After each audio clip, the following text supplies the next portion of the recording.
नमस्कार मेरे नौजवान साथियों, कैसे हैं आप सब। आशा करता हूं आप सभी स्वस्थ और प्रसन्न होंगे तथा लगातार सीख रहे होंगे। मैं Prem, assistant professor PSMPG college geography department Kannauj आपका स्वागत करता हूं अपने YouTube channel @learn geography with Prem में। दोस्तों, इससे पहले वाले वीडियो में हमने अपर्दन चक्र के अंतर्गत डेविस महोदय के द्वारा दिए गए अपर्दन चक्र सिद्धांत की बात की थी, जिसमें उन्होंने अपने अपर्दन चक्र को भौगोलिक चक्र का नाम दिया था। ठीक है। उनकी उनके सिद्धांत की आलोचना स्वरूप जो सबसे प्रमुख विद्वान हैं वो हैं पेंक महोदय। तो चलिए हम आज बात करते हैं आपसे पेंक महोदय के द्वारा दिए गए अपर्दन चक्र सिद्धांत की। तो चलिए शुरू करते हैं आज का lecture. Erosion cycle bye Albert Penck. ये जर्मन विद्वान थे, यानी कि जर्मनी के थे। ठीक है। जर्मन विद्वान पेंक प्रमुख भू आकृति विज्ञानवेत्ता थे। उन्होंने डेविस के अपर्दन चक्र सिद्धांत के आलोचना यानी कि उन्होंने आलोचना की थी। यहाँ पर पेंक महोदय का चित्र दिखाया गया है, तो आपको ये याद रखना है, ये जर्मनी के थे। डेविस महोदय के द्वारा दिए गए अपर्दन चक्र सिद्धांत के आलोचना के क्रम में अपर्दन चक्र का वैकल्पिक मॉडल प्रस्तुत किया, जो पेंक का अपर्दन चक्र सिद्धांत के रूप में जाना जाता है, और इसे भू आकृतिक तंत्र या भू आकृतिक विश्लेषण यानी कि मॉर्फोलॉजिकल सिस्टम या मॉर्फोलॉजिकल एनालिसिस के नाम से जाना जाता है। और यह सिद्धांत इन्होंने 1924 में दिया था।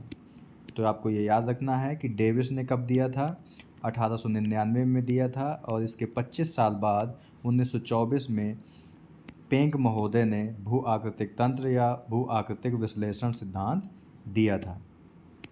इनके सिद्धांत के अगर हम उद्देश्य की बात करें तो ये बताना चाहते थे कि बहिर्जात प्रक्रमों तथा आकृतिक विशेषताओं के आधार पर धरातलीय संचलन यानी क्रिस्टल मूवमेंट के विकास एवं उसके कारणों की कल्पना करना था इनका प्रमुख उद्देश्य था। ठीक है। तो ये आपको याद रखना है कि जो बाहिर्जात प्रक्रम है, बाहिर्जात प्रक्रम हमने आपको बताया है कि भूतल के ऊपर जो प्रक्रम काम कर रहे हैं बाहिर्जात प्रक्रम होते हैं। साथ ही साथ आकृतिक विशेषताओं के आधार पर धरातलीय संचलन यानी इस सतह पर क्या संचलन होता है, उसका विकास कैसे होता है, उसके कारणों की कल्पना करना ही इनका सिद्धांत का प्रमुख उद्देश्य था। दूसरे शब्दों में अगर बात करें हम तो पेंक स्थल रूपों की विशेषताओं की व्याख्या के आधार पर किसी भी प्रदेश के विवर्तनिकी इतिहास की व्याख्या करना चाहते थे। ठीक है। यानी स्थल रूप की जो विशेषताएं हैं उसके आधार पर ये बताना चाहते थे कि भूगर्भ में यानी कि पृथ्वी की सतह के नीचे किस प्रकार की विवर्तनिकी क्रियाएं हो रही हैं, उसका इतिहास की वो व्याख्या करना चाहते थे। पेंक के मॉडल का प्रमुख संदर्भ तंत्र यह है कि किसी भी क्षेत्र में स्थल रूपों की विशेषताएं वहाँ की विवर्तनिकी घटनाओं से संबंधित होती हैं। ठीक है।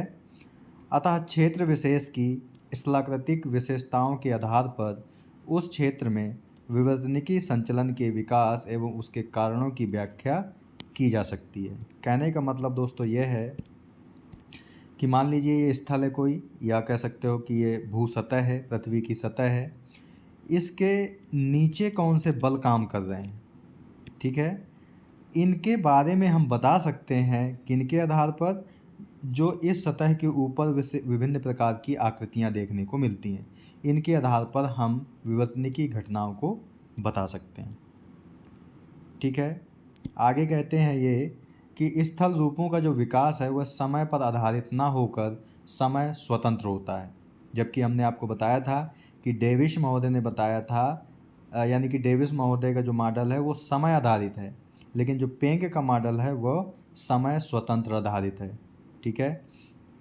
क्यों, ये भी हमने आपको बताया था कि डेविस महोदय ने बताया था कि अंतर्जात बलों के द्वारा जब किसी भूखंड का उत्थान होता है तो जब तक उत्थान समाप्त नहीं हो जाता तब तक अपर्दन चक्र प्रारंभ नहीं होता। लेकिन इन्होंने क्या बताया कि जैसे ही कोई उत्थान शुरू होता है उस पर अपर्दन भी शुरू हो जाता है और अपर्दन चक्र की शुरुआत भी हो जाती है। ठीक है। आगे देखते हैं। पेंक ने डेविस की तरह ही आर्द्र प्रदेशों में प्रवाहित जल, प्रमुखतः नदियों को अपरदन का प्रमुख कारक मानते हुए अपरदन चक्र का सिद्धांत दिया। तो ये भी आपको याद रखना है कि डेविस का मॉडल भी आंध्र प्रदेशों में प्रवाहित होने वाले जल यानी नदियों पर आधारित था। ठीक है, तो वहीं पेंग महोदय का भी आंध्र प्रदेशों में प्रवाहित होने वाली नदियों के अपरदन पर भी प्रमुख रूप से आधारित था। इसके अनुसार किसी भी प्रदेश में उत्थान की प्रक्रिया प्रारंभ होने के साथ ही अपरदन के कारक सक्रिय हो जाते हैं।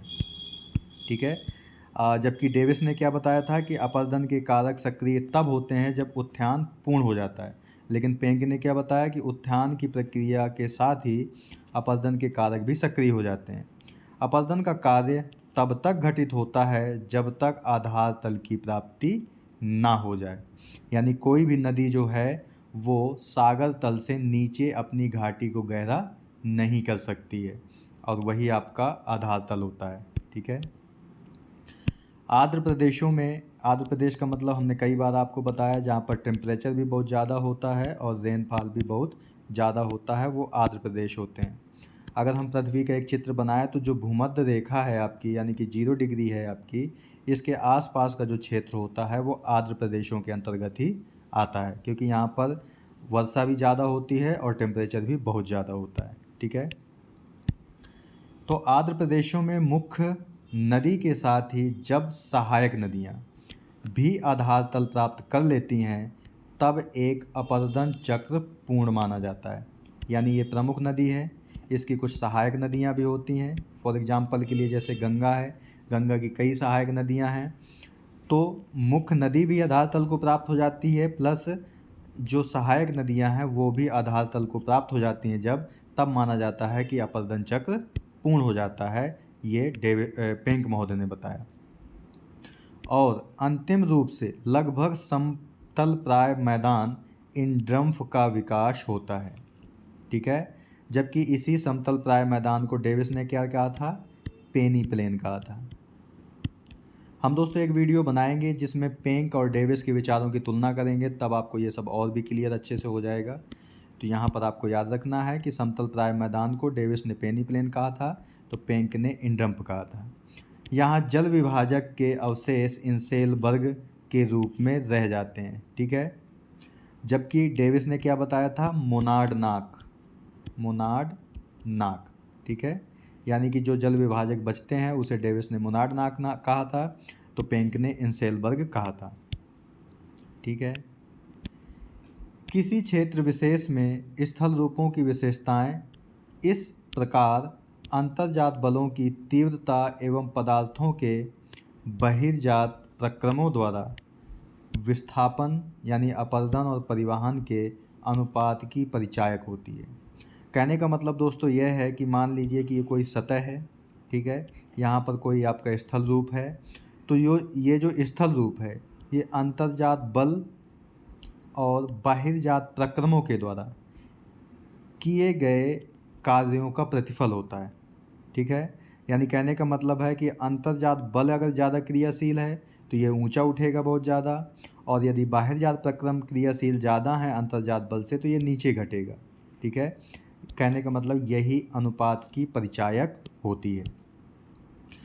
पेंग आगे कहते हैं कि पेंग ने उत्थान और अपरदन की सम्मिलित अवधि को अपेक्षाकृत अधिक लंबे समय तक घटित होने वाली क्रिया माना है। ठीक है, यानी कि जो उत्थान और अपरदन है वो बहुत लंबे समय तक काम करते हैं, जबकि जो केवल अपरदन के समय का अपेक्षाकृत छोटा माना है। यानी कि उत्थान और अपरदन लंबे समय तक चलता है, ये पेंक ने माना, और अपरदन कम समय के लिए चलता है।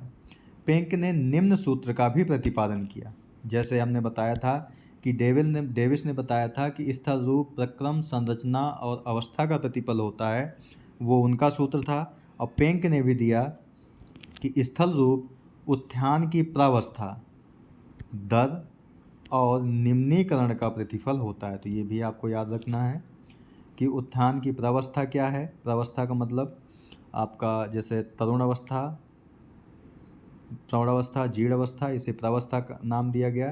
दल, किसकी दल, अंतर्जात बल और बहिर्जात बलों की दल, और निम्नीकरण का प्रतिफल होता है। ठीक है। इस सूत्र के अनुसार अपरदन की प्रक्रिया विभिन्न प्रावस्था में घटित होती है और प्रत्येक प्रावस्था में उत्थान और अपरदन का विशिष्ट दर होता है। ठीक है। उत्थान और दर हमने बताया आपको कि उत्थान ज़्यादा तेज है कि अपरदन ज़्यादा तेज है, यानी यही दर है उनकी। ठीक है। इसी अनुरूप ऊंचाई एवं उच्चावच विषमता में कमी आती है, अर्थात निम्नीकरण होता है। ठीक है। तो उत्थान और अपरदन में आपको इन्होंने संबंध बताने की बात की है। पेंक विश्व के सबसे अधिक गलत समझे गए यानी कि मिसअंडरस्टूड भू आकृति विज्ञानवेत्ता हैं। ठीक है। और वो क्यों सबसे ज़्यादा गलत समझे गए हैं? क्योंकि जो इनका मॉडल था वो दुरूह जर्मन भाषा में था। दुरूह मतलब बहुत कठिन जर्मन भाषा में था। इनके विचारों के प्रकाशन के कारण पेंक के भू आकृतिक विचारों का सही ढंग से नहीं समझा जा सकता। किसके विचारों का प्रकाशन के कारण? डेविस महोदय के। ठीक है। डेविस महोदय के विचारों के प्रकाशन के कारण जो पेंक महोदय ने अपने विचार दिए थे उन्हें सही ढंग से नहीं समझा जा सका। या कह सकते हो कि दुरूह जर्मन भाषा में प्रकाशित होने के कारण इनके विचारों को सही ढंग से नहीं समझा गया। परिणाम स्वरूप कई भ्रांतियाँ उत्पन्न हो गईं, जबकि सबसे लोकप्रिय डेविस रहे। क्यों?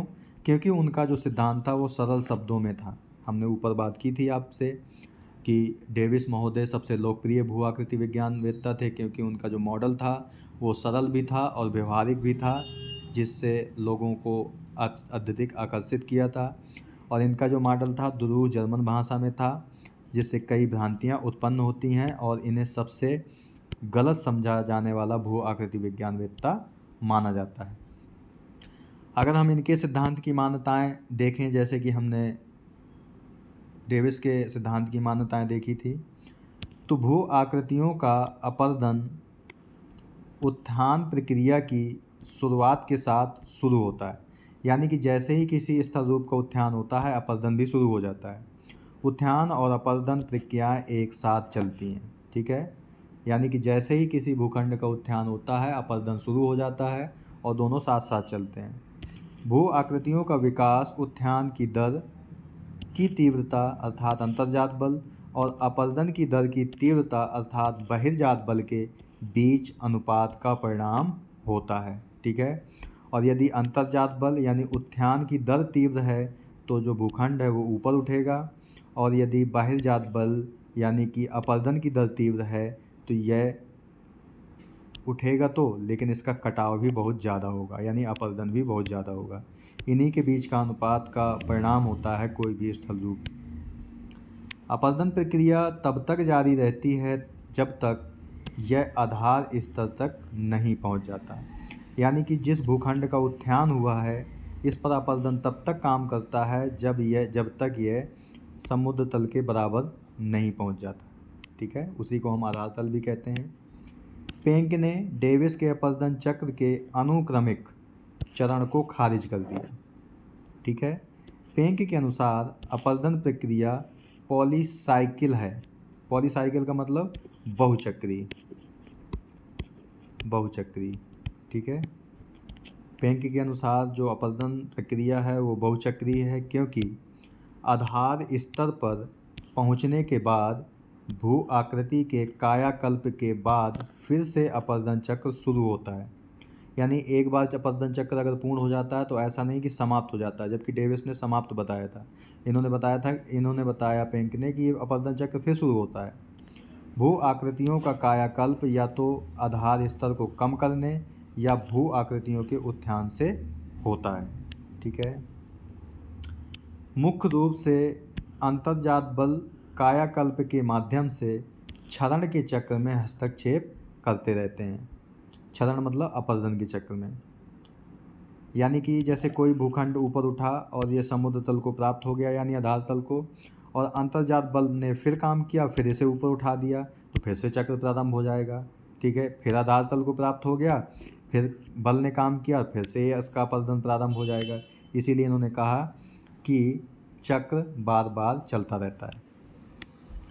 डेविस के अनुसार अपरदन चक्र समय पर निर्भर है, लेकिन पेंक मानते हैं कि यह समय पर निर्भर नहीं है, ये कभी ना खत्म होने वाली प्रक्रिया है।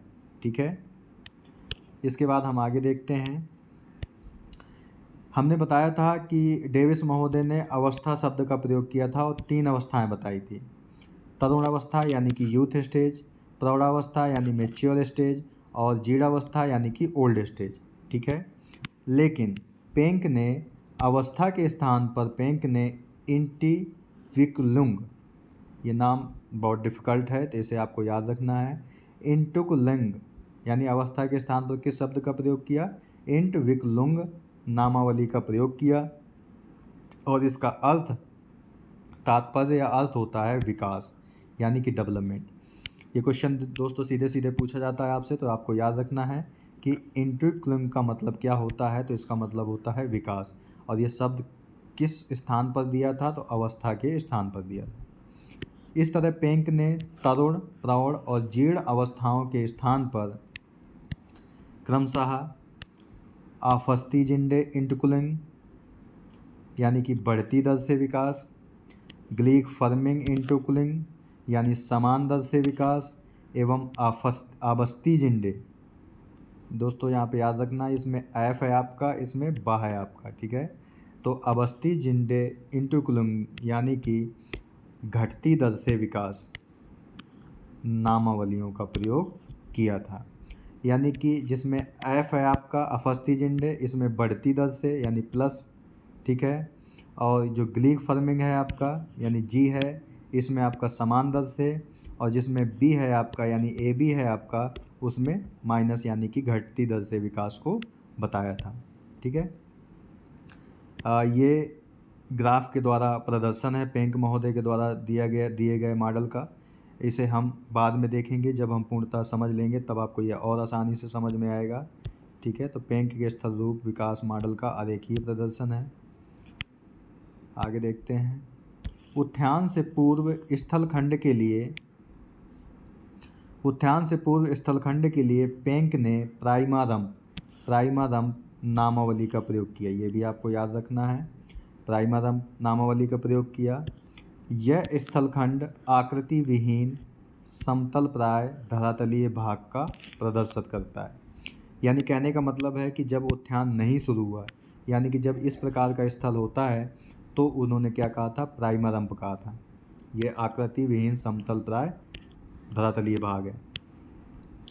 पेंक ने बताया कि जो स्थल रूप है वो संरचना, प्रक्रम तथा अवस्था का प्रतिफल ना होकर, ये किसने बताया था कि स्थल रूप, संरचना, प्रक्रम, अवस्था का प्रतिफल है? डेविस ने बताया था। लेकिन इन्होंने बताया कि इसका प्रतिफल ना होकर उत्थान की दर तथा अपरदन एवं पदार्थों के विस्थापन की दर के बीच का अनुपात का प्रतिफल होता है। इस आपको कथन को याद रखना है, ये मोस्ट इम्पोर्टेंट कथन है। स्थल रूपों के विकास में समय की कोई भूमिका नहीं होती, यानी कि समय को पेंक महोदय ने पूर्णतः खारिज कर दिया। स्थल रूपों का विकास प्राइमरम्प से उत्थान के साथ प्रारंभ होता है।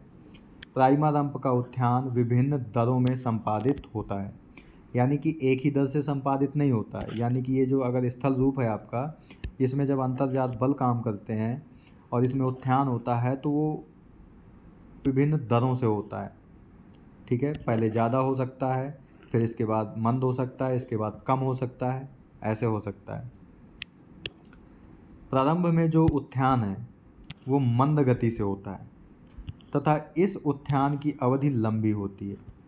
यानी प्रारंभ में क्या है? उत्थान की गति भी मंद है और अवधि भी लंबी है। इसके बाद त्वरित गति से उत्थान होता है तथा बाद में समान दर से उत्थान होता है। तो इन्होंने क्या बताया कि पहले उत्थान मंद गति से, फिर तीव्र गति से और फिर समान दर से। अंत में घटती दर से उत्थान भी होता है। ठीक है, तो ये आपको चारों याद रखना है, मंद गति से, तीव्र गति से, समान गति से और घटती दर से उत्थान होता है, और अंततः उत्थान समाप्त हो जाता है। ठीक है, इस दौरान स्थल रूपों का जो विकास है निम्न प्राअवस्थाओं यानी फेजिस से होकर के गुजरता है। ठीक है, इसके लिए प्रावस्था के लिए जो डेविस थे उन्होंने स्टेज शब्द का प्रयोग किया था, यानी कि अवस्था, और इन्होंने इसी के लिए पेंक ने फेज शब्द का प्रयोग किया, यानी कि प्रावस्था। ठीक है दोस्तों। तो दोस्तों आज की वीडियो में यहीं तक। ठीक है, आज हमने पेंक महोदय के द्वारा दिए गए मॉडल की कुछ मूलभूत बातों पर चर्चा की कि इन्होंने डेविस के सिद्धांत की आलोचना की है। कब दिया है? 1924 में दिया है। ठीक है, इनके उद्देश्य क्या थे? स्थल रूप, इनका जो मॉडल है वो इन्होंने बताया था कि स्थल रूप समय पर आधारित ना होकर स्वतंत्र होता है। ठीक है, इसके साथ साथ हमने इनके मान्यताओं पर भी चर्चा की और इनके द्वारा दिए गए सूत्र पर चर्चा की कि किसका ये प्रतिफल होता है। ठीक है, और ये सबसे विश्व के गलत समझे जाने वाले भू आकृति विज्ञानवेत्ता हैं, क्योंकि इनका जो विचार है वो कठिन जर्मन भाषा में प्रकाशित हुआ था। इसकी मान्यताओं पर चर्चा की और हमने बताया आपको कि इन्होंने अवस्था के स्थान पर इंटुक्लुंग शब्द का प्रयोग किया, जिसका अर्थ होता है विकास। ठीक है, और इन्होंने 3 प्रकार की इंटुक्लुंग बताई: अपस्थिजिंडे, ग्लीक-फर्मिंग और अवस्थिजिंडे। ठीक है, अपस्थिजिंडे का मतलब बढ़ती दर से विकास, ग्लीक-फर्मिंग मतलब समान दर से, अवस्थिजिंडे मतलब घटती दर से विकास। ठीक है, इस प्रकार हमने पेंक के मॉडल की अभी तक चर्चा की है। अब हम आगे वाले वीडियो में आपसे बात करेंगे इनके फेजेस यानी कि प्रावस्थाओं की। पीडीएफ दोस्तों अगले वीडियो में आपको मिल जाएगा, लिंक उसका। ठीक है, क्योंकि हम अगले वीडियो में इस मॉडल को समाप्त कर लेंगे, तो लिंक आपको उसी के अगले वीडियो के डिस्क्रिप्शन बॉक्स में मिल जाएगा। ठीक है दोस्तों, तो मिलते हैं आपसे नेक्स्ट वीडियो में पेंक महोदय के द्वारा दिए गए अपवर्तन चक्र सिद्धांत के पार्ट 2 में। ठीक है दोस्तों, मिलते हैं आपसे नेक्स्ट वीडियो में। तब तक के लिए नमस्कार। आप प्रसन्न रहिए, खुश रहिए, मुस्कुराते रहिए और लगातार सीखते रहिए, कभी अपने लिए तो कभी अपनों के लिए। धन्यवाद। जय हिंद दोस्तों।